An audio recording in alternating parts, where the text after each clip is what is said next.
because graphing calculators, it's just every student has one practically, it's so prevalent.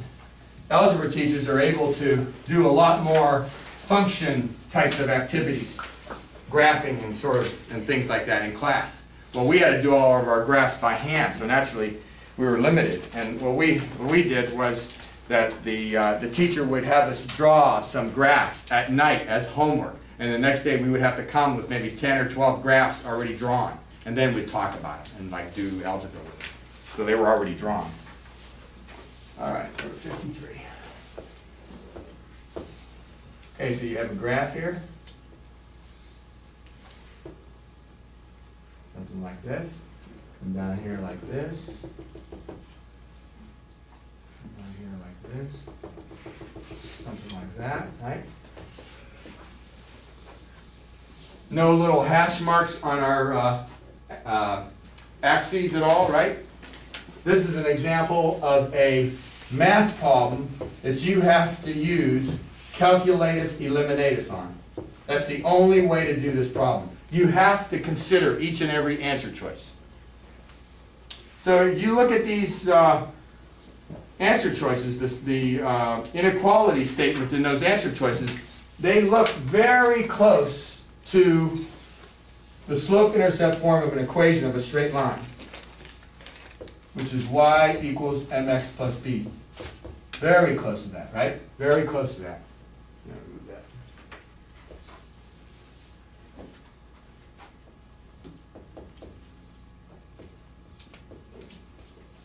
Where that's, m is the slope, right, and b is the y-intercept. The actual coordinates for the y-intercept would be 0, comma b, right? The only difference is, because those are dashed lines, is instead of the equal sign being there, there's a less than sign or a greater than sign there. But these are supposed to remind you of that equation. Okay, so no little hash mark. There's no way for you to determine the slope of these lines, the intercepts of these lines. There is no way to do it by looking at the graph. You have to have the answer choices. And what you're supposed to know from your knowledge of mathematics, right, is that although you don't know what the slope of this line is, since it's in this direction, you at least know it's positive.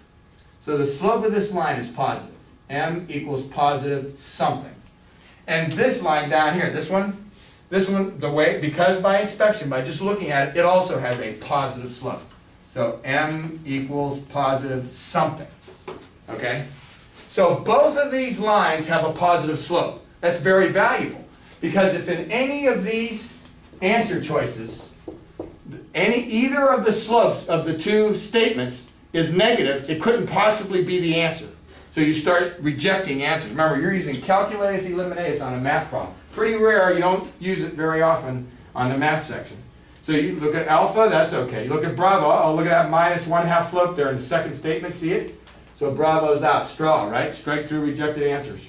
You look at Charlie, Charlie's good, right? You look at delta, -3 slope, see it? In the first one, -3 slope, delta's gone. What about echo?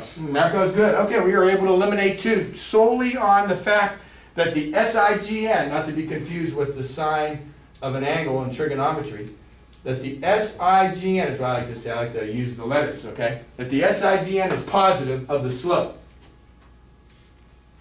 Right, we're able to knock out Bravo and delta. Okay? And if you look at those slopes, the choices they give us 3 and 1/2. That's it. +3 and +1/2. So this one, this line, looking at it with your eyes, has a greater slope than this one does. So this one has to be +3. There's no other way to know it other than looking at the answer choices. They don't provide us any points. We can't use y equal, y2 minus y1 over x2 minus x1. You know, the slope form, you can't do it. We're not given any points. We're not even given any little hash marks on the axes. So this one is +1/2. So we know that. All right, we have no idea what the coordinates are at that point, right there. We know it's 0 something, so we know it's the intercept. We have no idea what that something is. All we know is that it's above the origin. So you look at the B's that they gave us in the answer choices, right? The B's over here, like all the B's, right? And they gave us 3 and -3. Those are the only 2 choices they gave us. So therefore, this one must be, this point right here must be 0, 3. It has to be. It has to be. And this point down here, because they gave us -3, right? It has to be 0, -3. Has to be. Okay, so now we know that +3 slope goes with +3 intercept, +1/2 slope goes with -3 intercept. Can we reject any because they did that wrong? Remember, Bravo and Delta is out. We don't have to worry about those anymore. Alpha, +3, +3, +3. Okay, that one's good. How about, let's see, Charlie. What about Charlie?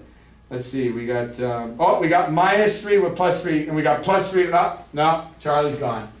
The wrong intercepts are in Charlie. They got them mixed up. So now Charlie's gone. So now we look at alpha and echo, right? The intercepts are correct. The slopes are right. The difference is the direction of the little arrows. And you're supposed to know from your knowledge of how inequalities work and how you graph them that you want under this one, therefore you want less than whatever the equation is for that one. And you want over this one, therefore you want greater than whatever the equation is for that one. They're in different directions. Even if you didn't know how to figure out which is which, they're in different directions. Otherwise, how could you have the shading in the middle there? So that's why the answer would have to be alpha. You'd circle A and supersize alpha for that one. Any questions about that one? 53. Okay, you okay with that? All right. Now we're going to stop right there.